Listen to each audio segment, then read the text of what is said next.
Hey, what's going on, guys? In today's video, we're going to talk about little things that you can do to start learning how to do pull-ups. What's going on, guys? Welcome back to BeginnerHomeWorkouts.com. My name is Coach Pete, just in case you don't know. And if you haven't watched some of the other videos, make sure you guys like, subscribe, and comment down below to get your notifications. Make sure you don't miss a video and you don't miss one of the tips that we're giving out to you. So let's talk about the pull-up. Okay, it's a huge movement that I think everybody wants to do. I've made a couple videos in the past about it, but never really dialed into helping you guys, which are beginners, and how to properly get some mechanics down where you really don't need a pull-up bar to do. And if you do have one, perfect, because there's so many mistakes that people do make that I want to make sure you avoid those. So I think the biggest mistake that I see with people doing a pull-up is them just jumping up and just trying to force them to do a pull-up. Okay, this is pretty much, especially if you're a female, it is hard. It's going to be a difficult task. Now, if you are a male that has more upper body strength, of course, genetically, you should be able to do the pull-up, but then there's a lot of variables that get into play. What's your fitness level? Do you have any past injuries? And how much do you weigh? The biggest thing that I could tell people is that the lighter you are, the easier it's going to be to do a pull-up. Why? Because you're not pulling up. So say you weigh 200 pounds. It's going to be hard to pull 200 pounds up versus someone that weighs like 112 pounds. Yeah, they might be able to do a pull-up a little easier, but then again, it's not going to be as easy as you think it is, especially if they have no strength in their upper body. So what are the things that you can do? Pretty simple. My main one is learning how to use a simple tool like a broomstick. So I use a PVC pipe. Okay, you could use your Swiffer, right? A broom, a mop, a wooden stick, something that you could get a good width here overhead. All right, so a couple things that you can do that I would start with is working mobility. Now, why? Because in order to do a pull-up, you have to be able to get your arms over your head comfortably. If you can't do that and you have a lot of pain and tension, well, then you're gonna have to get into like a big stretch sequence, which I'm not gonna cover in this video, but if you want me to, comment down below, smash the like button, and then I'll definitely let you guys know more stretches. But for the most part, it's just dislocators. So I'm gonna not dislocate your arm, right? You don't wanna dislocate your arm. I wanna take this bar or your stick and we're just gonna go up and around the head. Now, I should be able to go around my head without bringing my neck up and hurting and turning around, or have to contortion, which is like that, right? So if you have that, well, then the pull-up is gonna be a lot more difficult for you to do it because you don't have the range of motion yet, right? And now you end up probably tearing something or getting hurt. So that's the one thing you don't want to do. So make sure that if you have the broomstick or a rope or a band, be able to dislocate here. So my core is nice and tight, my rib cage is down, and I'm just bringing this bar or stick up and around my head. I'm not grabbing it, I'm kind of loosely grabbing it, and I want to do this for about 3 sets of 10 to 15. You can do this daily. I think it's a great one for posture, and it helps get that range of motion, and it gets the joints ready for some action. A lot of times we just think about the end result, but we forget about the small steps that you could be taking to work up to that end result. Second movement, we call bending the bar. Okay, so without using a pull-up bar or anything you have, you can bend the bar, which means I'm gonna take the stick, I'm gonna hold it overhead. Now, the big mistake I see is people get their neck involved, right? And now you're using here, you might even suffocate yourself or pass out. You don't wanna do that. So I'm gonna take here and I'm gonna pull my shoulders down, but a lot of people don't know how to mechanically do that. All I want you to do is bend the bar. So you're gonna take this and pretend like you're bending it, right? So I'm gonna get into overhead position, which should feel comfortable. If not, you have to work those stretches, work some movements, or hit those dislocators, and now we're just going to bend the bar. That's it. It's as simple as that. Bang, relax, bend the bar, 3 to 5 seconds, relax.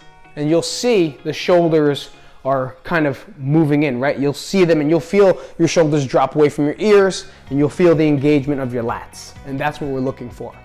Right? The next step after that is adding a little bit of a pull down. And you don't want to go down too far. Okay, so from here, I don't want to go all the way down behind my neck, and a lot of people make that mistake. I just want to kind of just go to the base of my head. So we call this like a bro pull-up, which is like a half range pull-up, right? Or bro rep, where they never go full range of motion. So from here, I'm going to bend, and now I'm going to pull down, stops right near my head, and then I'm going to push it back up. And I'm going to repeat, but I have not let go of the bend. So I'm going to try to keep the bend as long as I can. Bend the bar, pull. Bend the bar, and I'm still bending it, right? While I'm moving my elbows, pulling down. Not a good full range, just enough to get that upper back moving. You'll feel a lot of tension up here in those traps, and maybe even a little bit lower into your lower traps, okay? And that's what we're looking for. But the main thing is setting those shoulders in. So you already had two movements. First one was dislocator, which is mobility, and now we have an activation, which is bend the bar. And now we add some movement to activate a little bit more to get some mechanics in it. Fairly simple, right? No pull-up bar yet, nothing, but we're working on the minor muscles to build that strength, okay? So be patient. It may sound boring, right? But once you start getting into, these are really great movements to do, especially just for anyone, to be honest with you. I don't think you have to be a beginner to do this exercise. I think everyone should do it, especially if they're about to go to do pull-ups. And just like a couple weeks ago, we finished our Murph, right? It's 100 pull-ups for some people, but a lot of people go into it without warming up the shoulder properly or without working the mechanics of the pull-up properly, and now they're probably in some pain or maybe have some weird tweaks, right, in their shoulder, because it's pretty aggressive to do 100 pull-ups without the proper mechanics. The next one you could do is go a little bit lower.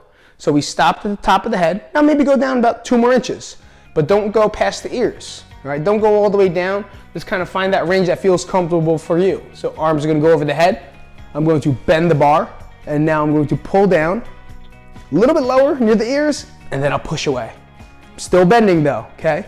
Now at any point I feel like I'm losing focus and concentration, I'm just gonna stop. Don't get into the habit of grinding through reps just to get them done. Okay, you want to get that detail in. So from here, especially this intricate motion, take time and get that detail in. So I'm going to bend, pull, and then up. Bend, pull, and then up. And hit that for about 2 sets, 3 sets of about 10.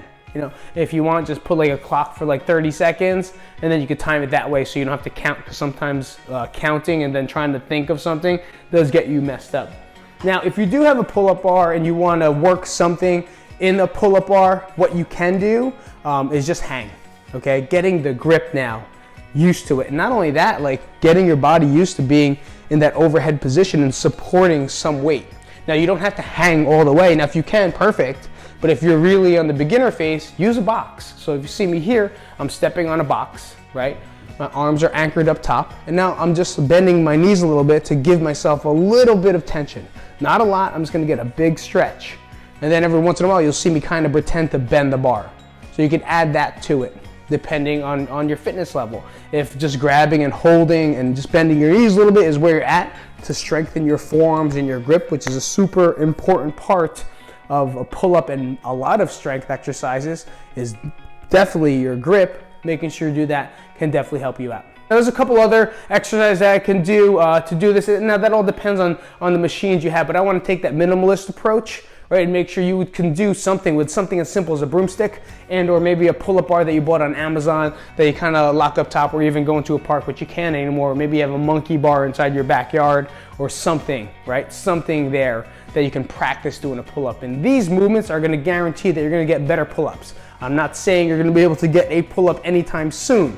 I hate people that say, oh, I'll give you a pull-up in 3 weeks once you're done. No, there's so much more involved in a pull-up than just pulling up.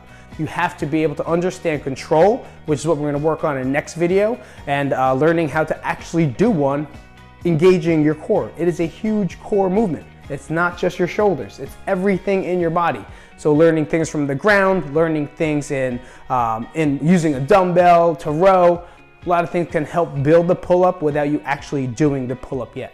So if you guys want to see more of that, make sure you guys smash that subscribe button, like it up, comment, and let me know what can I help you with in this next part of your journey. All right, I'll see you guys later. This is Pete from BeginnerHomeWorkouts.com. Thank you guys for coming out. I hope you guys enjoyed that video on the pull-up.